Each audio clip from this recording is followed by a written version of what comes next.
Hello friends, good morning. നമ്മുടെ Kerala T V സീരിയലിലേക്ക് എല്ലാവർക്കും സ്വാഗതം. അങ്ങനത്തെ നമ്മുടെ നന്ദു നല്ല പുലിക്കുട്ടിയായിട്ട് വന്ന് വേണുവിനെയും തൂക്കിയെടുത്ത് കൊണ്ടുപോകുക കേട്ടോ. അപ്പോൾ അവൾ മനഃപൂർവ്വം ഇതൊക്കെ ചെയ്യുന്നതെന്നും പറഞ്ഞ് അനാമിക അച്ഛനെ കൊണ്ടുപോയി കഴിഞ്ഞപ്പോൾ അമ്മയോട് പറയുന്നു. ഇത് കേട്ടപ്പോൾ അമ്മ അച്ഛന് ഇനിയും ഒരുപാട് പേർക്ക് പൈസ കൊടുക്കാനുണ്ട്, ഇനി അവരാരെങ്കിലും കംപ്ലൈൻറ്റ് കൊടുത്തിട്ടാണോ എന്നൊന്നും അറിയില്ല എന്ന് പറഞ്ഞ് മകളോട് പറയാം. കംപ്ലൈൻറ്റ് ചെയ്തില്ലെങ്കിൽ അവൾ ആരെങ്കിലും കൊണ്ട് കംപ്ലൈൻറ്റ് ചെയ്യിപ്പിക്കുമെന്ന് അനാമിക പറയുക. അപ്പോൾ അതൊക്കെ ഉണ്ടാകുമെന്ന് ഞാൻ മോളോട് നേരത്തെ പറഞ്ഞതല്ലേ എന്ന് ചോദിച്ചു അമ്മ. എന്തുണ്ടായാലും ശരി, അച്ഛൻ ഇനി ജയിലിലേക്ക് പോയാലും ശരി, കേസിൽ നിന്ന് പിന്മാറുന്ന പ്രശ്നമില്ല എന്ന് അനാമിക പറയുക. അനന്തപുരി തറവാട്ടിലെ അനന്തമൂർത്തിയെയും അയാളുടെ കൊച്ചുമക്കളെയും മരുമക്കളെയും ഒക്കെ ഞാൻ കോടതി കയറ്റുമെന്നും പറഞ്ഞ് അനാമിക കിടന്ന് തുള്ളുക. ജയിലിലേക്ക് പറഞ്ഞു വിടുകയും ചെയ്യും, അത് തീരുമാനിച്ച് ഉറപ്പിച്ച കാര്യമാണെന്നും പറഞ്ഞ് ഭയങ്കര വാശിയോടുകൂടി അനാമിക അവിടെ അങ്ങനെ നിൽക്കുന്നു. അത് കഴിഞ്ഞിട്ട് പിന്നെ നന്ദു ആണെങ്കിൽ വേണുവിനെ അടിച്ച് പരുവാക്കുക കേട്ടോ. സ്റ്റേഷനിൽ കൊണ്ടുപോയിട്ട് ചെവിക്കലൊക്കെ അടിച്ച് പൊളിക്കുക. അപ്പോൾ ഇനി എന്നെ ഇങ്ങനെ തല്ലല്ലേ, ഇനി എന്നെ ഇങ്ങനെ തല്ലിയാൽ ഞാൻ ചത്തുപോകുമെന്ന് വേണു പറയുമ്പോഴേക്കും എന്നും പറഞ്ഞ് വേണു ഭയങ്കര കരച്ചിലും. ഇതേ തന്നെ മാത്രമല്ല തൻ്റെ മോളെയും ഞാൻ വെറുതെ വിടില്ല എന്ന് നന്ദു പറയുക. മാനം മര്യാദയ്ക്ക് ജീവിക്കുന്ന ഈ നാട്ടിലെ ഏറ്റവും നല്ല കുടുംബത്തിലേക്ക് മോളെ പറഞ്ഞു വിട്ടിട്ട് ആ കുടുംബത്തിൻ്റെ സമാധാനം തല്ലിക്കെടുത്തും അല്ലേടോ റാസ്കലെന്നും പറഞ്ഞ് കൂട്ടത്തുന്ന അടിനാവിയൊക്കെ നോക്കി നല്ല ചവിട്ട്. അതുപോലെ അടിയെന്ന് പറഞ്ഞാൽ ചില്ലറ അടിയൊന്നുമല്ല വേണുവിനിട്ട് നമ്മൾ നന്ദ വെച്ച് കൊടുക്കുന്നത്. അയാളാണ് വലിയവായി കിടന്ന് കാറുന്നുണ്ട്. ഈ ഒച്ച കേട്ടോണ്ട് സക്രിയ എന്ന് പറഞ്ഞ് ASI വരെ വന്നു. അയാൾ ഒരു അന്തം വിട്ടിങ്ങനെ നിൽക്കുക. മേഡം മേഡം എന്നും പറഞ്ഞ് വിളിച്ചു. എന്താ മേഡം ഇത്? എന്താടോ പൊതുജനത്തിനെയും പോലീസിനെയും വെല്ലുവിളിക്കുന്ന ക്രിമിനൽസിനെ കൊണ്ടുവരുമ്പം ഇതുപോലുള്ള പോലീസ് മുറകൾ എടുക്കാറില്ലേ, അത്രേ ഉള്ളൂ എന്ന് നന്ദു ഇയാളോട് പറയാം. അപ്പോൾ ഇയാൾ CI സാറിന് വേണ്ടപ്പെട്ട ആളാണെന്ന് പറയുമ്പം അതുകൊണ്ടാണ് CI സാർ ഇല്ലാത്ത സമയത്ത് തന്നെ കൊണ്ടുവന്നതെന്ന് നന്ദു പറഞ്ഞു. ഒന്നല്ല 3 പേരുടെ കയ്യിൽ നിന്ന് ഞാൻ പരാതി എഴുതി വാങ്ങിച്ചിട്ടുണ്ടെന്നും സമയത്ത് പൈസ കൊടുക്കാതെ മുങ്ങി നടക്കുന്നതാണ് ഇയാളുടെ പ്രധാന പരിപാടിയെന്നും നമ്മുടെ നന്ദു പറയുക. അതേപ്പറ്റി ചോദിച്ചപ്പോഴേ ഇയാൾ പൈസ കൊടുത്തിട്ടുണ്ടെന്നാണ് പറയുന്നതെന്നൊക്കെ പറയുക. പിന്നെ സത്യം പറയുന്നത് വരെ ഇയാളെ പെരുമാറണ്ടേന്ന് നന്ദു ചോദിച്ചു. ആൾക്കാരെ പറ്റി ജീവിക്കലാണ് ഇയാളുടെ ജോലിയെന്നും പറഞ്ഞ് വീണ്ടും അയാൾക്ക് ഇട്ടിട്ട് കൊടുത്തു. സക്ര ചെയ്ത് കണ്ണു തള്ളി ഇങ്ങനെ നിൽക്കുക. അപ്പം നീയും നിന്റെ കുടുംബമൊന്നും മനസ്സമാധാനത്തോടെ ഇനി ഈ നാട്ടിൽ ജീവിക്കാമെന്ന് വിചാരിക്കേണ്ടടാന്നും പറഞ്ഞ് നമ്മുടെ നന്ദു അങ്ങ് ഇറങ്ങിപ്പോന്നു എന്നും പറഞ്ഞ് കാറിക്കൊണ്ട് നെഞ്ചത്ത് കൈയും വെച്ച് വേണു വന്ന് നിൽക്കുക.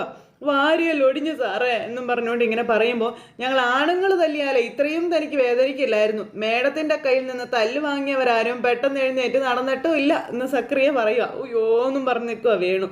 അപ്പോൾ ഇവിടെ നിന്ന് ഇറങ്ങിയിട്ട് ഏതെങ്കിലും നാട്ടുവൈദ്യൻ്റെ അടുത്തേക്ക് ഓടിക്കോ, ഒന്ന് തടവിക്കുന്നത് എന്തുകൊണ്ടും നല്ലതാണെന്നും പറഞ്ഞ് സക്രിയ.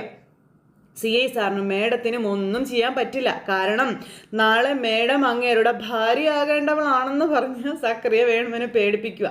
ആ വഴിക്ക് ഒരു കല്യാണാലോചനയൊക്കെ തകൃതിയായിട്ട് നടക്കുന്നുണ്ട്. അതുകൊണ്ടിപ്പോൾ ഈ സ്റ്റേഷനിലെയും ബോസ് മേഡവും CI സാറ് അവരുടെ അടിയാളനുമാണ്.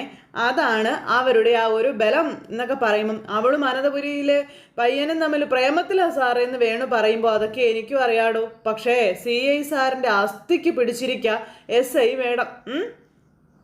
അദ്ദേഹത്തിനും അവരോട് ഭയങ്കര പ്രേമമാണ്, ത്രികോണ പ്രേമം എന്ന് വേണമെങ്കിൽ പറയാമെന്ന് പറയുമ്പോഴും വേണു ഇങ്ങനെ നിന്ന് കരഞ്ഞുകൊണ്ടിരിക്കുക. അത് അരങ്ങ് തകർക്കുമ്പോൾ ആർക്കെങ്കിലും എന്തെങ്കിലുമൊക്കെ ചെയ്യാൻ പറ്റുമോടോ? പിന്നെ പെണ്ണിന് വില ഈടാക്കാൻ നടക്കുന്നതാണ്, അവൾക്ക് വേണ്ടി എന്തും ചെയ്യത്തില്ലയോ എന്നും പറഞ്ഞുകൊണ്ട് സക്രിയ അങ്ങ് പോയി. സർവ്വദൈവങ്ങളെയും വിളിച്ച് കാറിക്കൂവി വേണു അവിടെ നിൽക്കുവാണ്. ഇത് കഴിഞ്ഞ് പിന്നെ CI സാറിങ്ങ് വന്നു കഴിഞ്ഞപ്പോഴത്തേക്ക് സക്രിയ ഓടിച്ചെന്നു. നന്ദുമേടം അയാളെ അങ്ങ് പൊക്കി. ആരെ? ആ അനാമിക കൊച്ചിൻ്റെ അച്ഛനെ, ആ വേണുവിനെ. അപ്പോഴേക്കും എന്നിട്ട് അയാളെ ഒന്നും ചെയ്തില്ലല്ലോ അല്ലേ? ഒന്നും പറയണ്ട എൻ്റെ സാറേ. എന്താടോ? അല്ല, അതുവരെ ഉള്ളിൽ കൂട്ടി വെച്ചിരുന്ന ദേഷ്യമൊക്കെ അയാളുടെ ദേഹത്ത് തീർത്തിട്ടുണ്ടെന്ന കാര്യം സക്രിയ ഇയാളോട് പറയാം. ഇനിയിപ്പോൾ വാരിയല്ലൊക്കെ വാരി എടുക്കേണ്ടി വരും. നന്നായിട്ട് തല്ലിയല്ലേ എന്ന് ചോദിച്ചപ്പോൾ അവരുടെ കൈക്കരുത്ത് സാറിന് അറിയാലോ എൻ്റെ സാറേ, മർമ്മം നോക്കി ഇടിക്കുന്നല്ലോ ഒന്നാന്തരമായിട്ട് അറിയാം. പിന്നെ ഇടികൊണ്ട് ദേ അപ്പം അട്ട ചുരുളുന്നത് പോലെ അയാൾ ചുരുണ്ട. ഞാൻ തടയാൻ നോക്കിയിട്ടൊന്നും നടന്നില്ല സാറേ എന്നൊക്കെ സക്രിയ പറയുമ്പം അവള് മിടിക്കുകയാണെന്നാണ് സച്ചിൻ പറഞ്ഞത്. എന്നാൽ പിന്നെ ഒരു കടുക്കനിട്ട് കൊടുക്കുക സാറേ എന്ന് മനസ്സിലിങ്ങനെ നമ്മുടെ സക്രിയ പറയുമ്പോൾ എന്താടോ? അല്ല സാറേ, ഇത്തിരി കടുപ്പമായി പോയി എന്ന് പറയുമായിരുന്നു.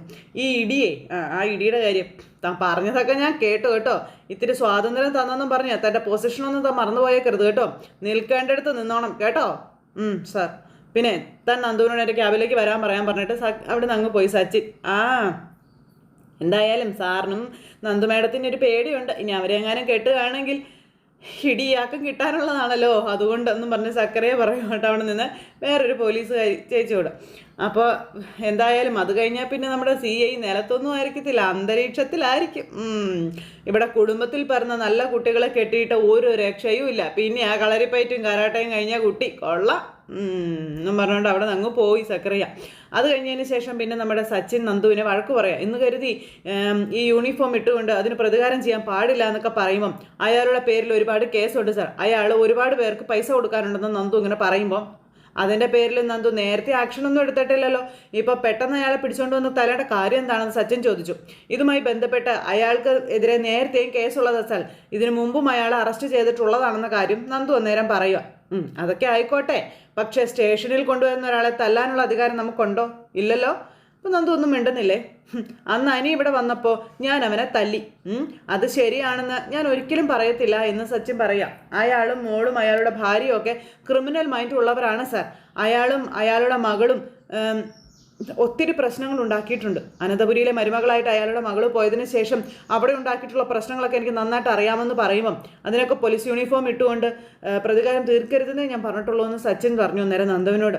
ഞാൻ അത്തരം സ്വഭാവക്കാരിയല്ല സാർ, എനിക്കതിൻ്റെ ആവശ്യമില്ല. പക്ഷേ അയാളുടെ സ്വഭാവം എനിക്ക് അറിയാവുന്നത് കൊണ്ട് ചില ചോദ്യങ്ങൾ ചോദിച്ചപ്പോൾ സത്യം പറയാതിരുന്നത് കൊണ്ട് അയാൾക്കിട്ട് 2 ഞാൻ കൊടുത്തതെന്നും നന്ദു പറയുക. പിന്നെ പക്ക ക്രിമിനലാണ് സാർ അയാളും മാത്രമല്ല അയാളുടെ മോളും അങ്ങനെ തന്നെയാണെന്ന് പറയുമ്പോൾ നമ്മൾ വെറുക്കുന്നവരൊക്കെ ക്രിമിനലുകളാണെന്ന് നമുക്ക് ചിന്തിക്കാൻ പറ്റുമോ നന്ദു സച്ചിൻ ചോദിച്ചു. എല്ലാവർക്കും ഗുണവും ഉണ്ട് ദോഷവും ഉണ്ട്, നമുക്കെല്ലാവർക്കും അങ്ങനെ തന്നെ അല്ലേന്നും ചോദിച്ചു. പിന്നെ ഇനിയിപ്പോൾ ഒരു ഭാഗത്ത് മാത്രം തെറ്റുണ്ടെന്ന് നമുക്ക് പറയാൻ പറ്റുമോയെന്നും ചോദിച്ചു. എന്തായാലും വേണുവിനെ എത്രത്തോളം തല്ലണ്ടായിരുന്നു? ഇത് എനിക്കെതിരെ അവർ കേസ് കൊടുത്തതിൻ്റെ ദേഷ്യമാണോ നന്ദു തീർത്തതെന്ന് ചോദിക്കുമ്പം ഒരിക്കലും അല്ല സാർ, ഞാൻ അങ്ങനെ ചെയ്തില്ല എന്ന് പറയും. ശരി എന്നാൽ പൊക്കോ, ഞാൻ കൂടുതലൊന്നും ചോദിക്കുന്നില്ല എന്ന് പറഞ്ഞാൽ നന്ദുവിനെ പറഞ്ഞിട്ടുണ്ട്. സച്ചിൻ തലയ്ക്ക് പൊകഞ്ഞ് അവിടെ ഇരിക്കുക. ഇത് കഴിഞ്ഞ് വേണുവിനെ പുറത്തിറക്കിക്കൊണ്ട് CI വരിക. എൻ്റെ സാറ് കുറച്ചുകൂടി നേരത്തെ വരേണ്ടതായിരുന്നു, ഇടിച്ച് എൻ്റെ പരിപ്പിളക്കി സാറേ എന്ന് പറയാൻ വേണു. നാടൻ മുട്ട കുരുമുളകിട്ട് കഴിച്ചോ, കുറച്ച് ദിവസത്തേക്കേ അത് വേണ്ടി വരുമെന്ന് പറഞ്ഞു. നല്ല നാട്ടുവൈദ്യന്മാരുടെ സഹായം തേടുന്നതൊക്കെ നല്ലതാണെന്നൊക്കെ വേണുവിനോട് പറഞ്ഞു കൊടുക്കുക സച്ചിൻ. കള്ളക്കേസ് കുടിക്കാതാ സാറേ എന്ന് പറഞ്ഞ വേണുവിനോട്. കള്ളക്കേസെന്നൊന്നും ചേട്ടൻ പറയണ്ട, നിങ്ങൾക്ക് ഈ നാട് മുഴുവൻ കടവാണെന്ന് എൻ്റെ അമ്മാവൻ തന്നെ എന്നോട് പറഞ്ഞിട്ടുണ്ടെന്ന് സച്ചിൻ പറയുക. എന്ന് വെച്ചാൽ എവിടെയോ പോയി കേസ് മനഃപൂർവ്വം എഴുതി വാങ്ങിയിട്ട് എന്നെ ഇവിടെ കൊണ്ടുവന്നിട്ട് തല്ലി ചതയ്ക്കുമായിരുന്നു സാറേ എന്നൊക്കെ പറഞ്ഞ് ഭയങ്കര അയ്യോ അയ്യോ എന്നും പറഞ്ഞ് കരയണു. ശരീരം മൊത്തം വേദനയാന്നേ, പുറമേ പരിക്കില്ലാതെ മർമ്മം നോക്കിയാ അവൾ ഇടിച്ചിരിക്കുന്നതെന്നും പറഞ്ഞു. കരാട്ടെ മാത്രമല്ല കളരിയും അറിയാവുന്നവളാ എന്നൊക്കെ പറയുമ്പോഴും സച്ചിൻ ചിരിക്കും കേട്ടോ നിന്ന്. ശരീരം ഉടഞ്ഞു വാരി സാറേ എന്നും പറഞ്ഞ് ഭയങ്കര കരച്ചിൽ. നിൽക്കാനും വയ്യ ഇരിക്കാനും വയ്യാത്തൊരവസ്ഥയാണ് എന്നൊക്കെ പറഞ്ഞ് വേണു ഇങ്ങനെ ആകുമ്പോഴേക്കും നമ്മുടെ നന്ദു അങ്ങോട്ടേക്ക് വന്നു. അപ്പോൾ കംപ്ലയിൻറ്റ് കിട്ടിയ ഡേറ്റ് നോക്കണേ, രജിസ്ട്രി കാണുമെന്നൊക്കെ പറഞ്ഞുകൊണ്ട് വേറൊരു പോലീസുകാരൻ്റെ കയ്യിലേക്ക് എന്തൊക്കെ ഡീറ്റെയിലൊക്കെ കൊടുക്കാനിട്ട് വന്ന നന്ദു. അപ്പോൾ ഇവരത് കണ്ടു. അറിയാലോ ഞാൻ നന്ദുവിനെ വിവാഹം കഴിക്കാൻ പോവുകയാണെന്നുള്ള കാര്യം. അപ്പോൾ എൻ്റെ പൊന്ന് സാറേ, ഇവളെയാണ് സാറ് കെട്ടാൻ പോകുന്നതെങ്കിൽ പ്രധാന ഭാഗങ്ങളിലെല്ലാം പാഡ് വെച്ച് കെട്ടേണ്ടി വരും കേട്ടോ എന്ന് പറയുക. പിന്നെ തലയിൽ ഒരു ഹെൽമെറ്റും വേണ്ടി വരുമെന്ന് പറയുമ്പോൾ സച്ചിൻ നിന്ന് ചിരിക്കാം. എൻ്റെ മോളും അനന്തപുരിയിലെ പയ്യനും തമ്മിൽ അടിച്ചു പിരിയാനുള്ള കാരണം ഇവളാണ്. അപ്പം അങ്ങനെയൊന്നും ചേട്ടൻ പറയാൻ നിൽക്കല്ലേ ചേട്ടാ, അവനാൾ ശരിയല്ലെന്നേ, ഒരു നട്ടലില്ലാത്തവനാണെന്ന കാര്യവും പറഞ്ഞു സച്ചിൻ. സാറിന് നട്ടലുണ്ടല്ലോ, ഇവളെ കെട്ടുന്നതോടെ അതിൻ്റെ കാര്യത്തിൽ ഏതായാലും ഒരു തീരുമാനം ആയിക്കോളൂ എന്ന് ഈ വേണു സച്ചിനോട് പറയുക. അപ്പം നന്ദു ഇവർ നിൽക്കുന്നത് കണ്ടു. ഇവരുടെ അടുത്തേക്ക് നന്ദു വന്നു. അപ്പം എന്താ സാർ ഇയാൾ പറയുന്നതെന്ന് ചോദിച്ചു.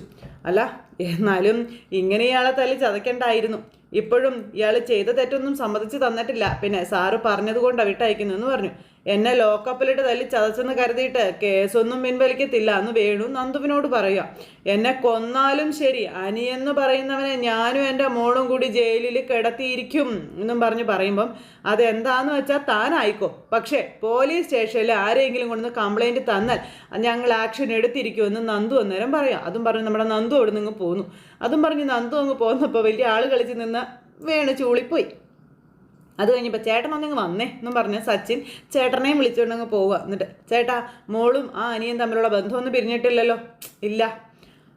ഡിവോഴ്സ് പെട്ടെന്ന് നടക്കരുത്, അത് നീട്ടിക്കൊണ്ട് പോകണമെന്ന കാര്യം സച്ചിൻ ഇങ്ങനെ പറയുക കേട്ടോ. പിന്നെ നിയമപരമായിട്ട് അവർ പിരിയാതിരിക്കുകയും അനി നന്ദുവിൻ്റെ പിന്നാലെ നടക്കുകയും ചെയ്താൽ ചേട്ടനും ചേട്ടൻ്റെ മോൾക്കും അത് ഗുണം ചെയ്യുമെന്നുള്ള കാര്യം സച്ചി വേണുവിന് പറഞ്ഞു കൊടുക്കുക. പിന്നെ നന്ദുവിൻ്റെ പിന്നാലെ അവൻ നടക്കുന്ന ദൃശ്യങ്ങളൊക്കെ ഇപ്പം തന്നെ പല ക്യാമറകളിലും പതിഞ്ഞിട്ടുണ്ടാകുമെന്നും പിന്നെ അതൊക്കെ വലിയ തെളിവുകളാണ് ചേട്ടാ എന്നും പറഞ്ഞുകൊണ്ട് പറയുക. ഇനിയും അങ്ങനെയുള്ള തെളിവുകളൊക്കെ ഉണ്ടാവട്ടെ.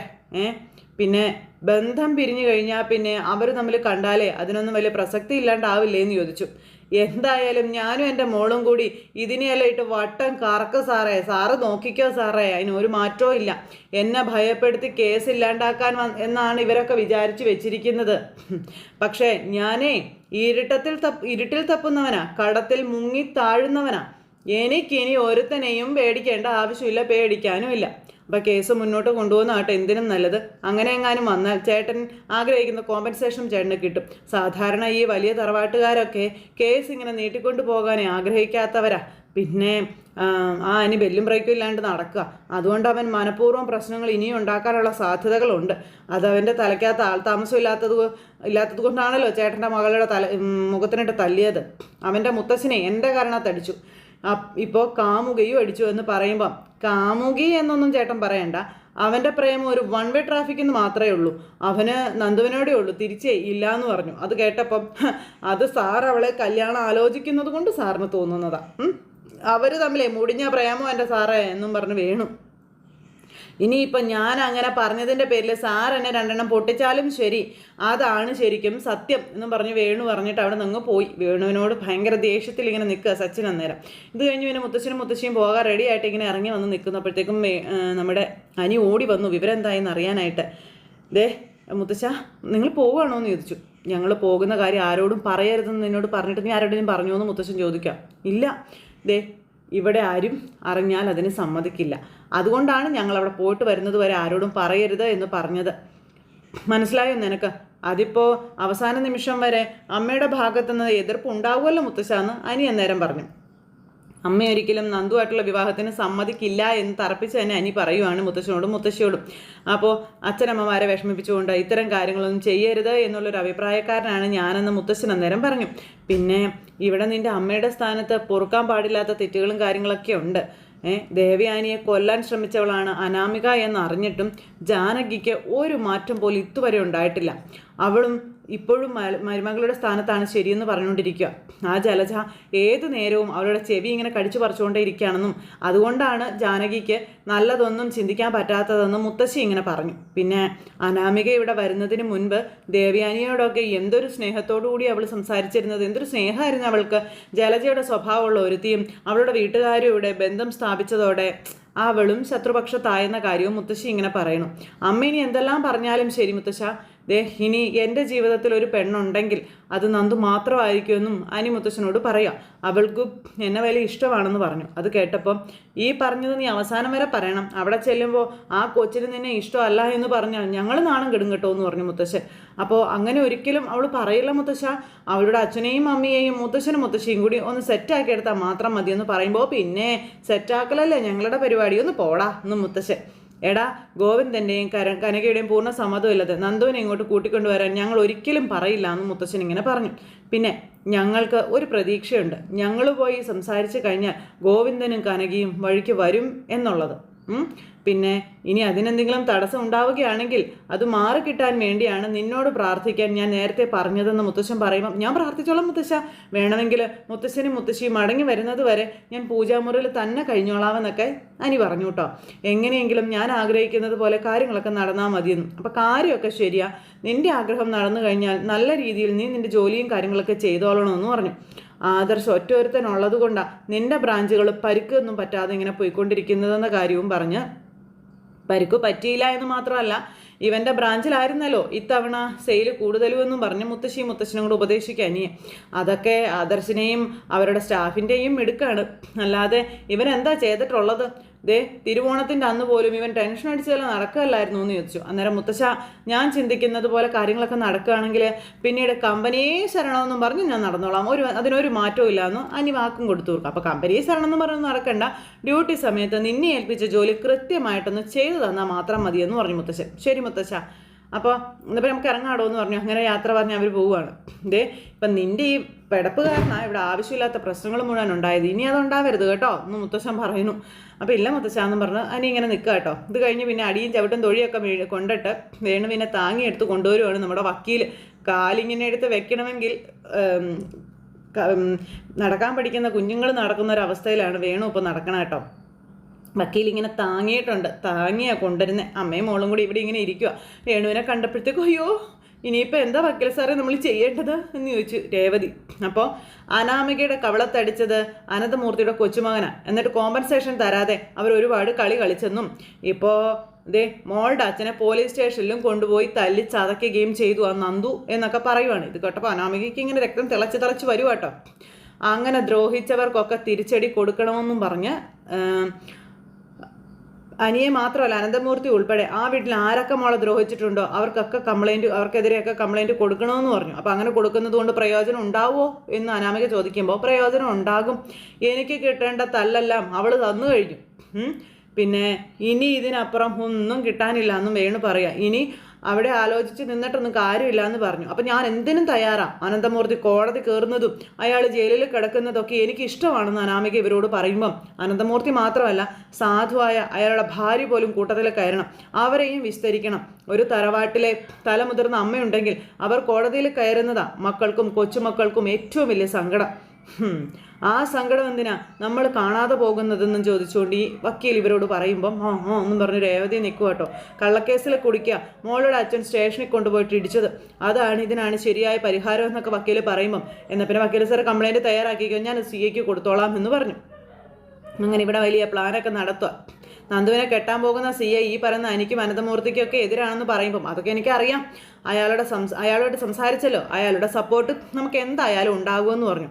അപ്പോൾ അനന്തമൂർത്തിയും ഭാര്യയും ഒരു ദിവസമെങ്കിലും സ്റ്റേഷനിൽ ഇരുത്താൻ പറ്റുമോ സാറേ എന്ന് രേവതി ചോദിക്കുമ്പം അതേപ്പറ്റിയൊന്നും എനിക്കറിയത്തില്ല എന്ന് പറഞ്ഞു. പക്ഷെ കേസാക്കിയാൽ അയാൾ കോടതിയിൽ കയറേണ്ടി വരും, ചിലപ്പോൾ കൊച്ചുമകനൊപ്പം ജയിലിൽ കിടക്കേണ്ടിയും വരുമെന്ന് വക്കീൽ പറഞ്ഞു. അങ്ങനെ പിന്നെ മോൾ അച്ഛനൊപ്പം ഇടയ്ക്ക് എൻ്റെ ഓഫീസിലേക്കൊന്ന് പോരെ, ഞാൻ വിശദമായ ഒരു കംപ്ലൈൻറ്റ് തയ്യാറാക്കി വെക്കാം. അപ്പോൾ ശരി എന്നാൽ ഞാൻ ഇറങ്ങട്ടെ, പോട്ടടോ എന്നും പറഞ്ഞുകൊണ്ട് വേണുവിനെ ഒരു തട്ടം തട്ടിയിട്ട് അയാൾ അങ്ങ് പോയി. അപ്പോൾ അയാൾ അങ്ങ് പോയി കഴിഞ്ഞപ്പോഴത്തേക്കും ഇതൊക്കെ നടക്കുമോ വേണു കേട്ടോ എന്ന് രേവതി ചോദിക്കുക. ഇതൊക്കെ നടക്കും, വക്കീൽ പറഞ്ഞതുപോലെ കാര്യങ്ങളെല്ലാം നടന്നാൽ എല്ലാം നടക്കുമെന്നും പറഞ്ഞ് എല്ലാണോ സ്വപ്നം വീണ്ടും കണ്ടുകൊണ്ടിരിക്കുന്നിടത്ത് ഇന്നത്തെ കഥ അവസാനിച്ചു. അപ്പോൾ എല്ലാവരും കാത്തിരുന്ന് കാണണേ. എല്ലാവർക്കും നല്ലൊരു ദിവസം ആശംസിക്കാം കേട്ടോ. നന്ദി.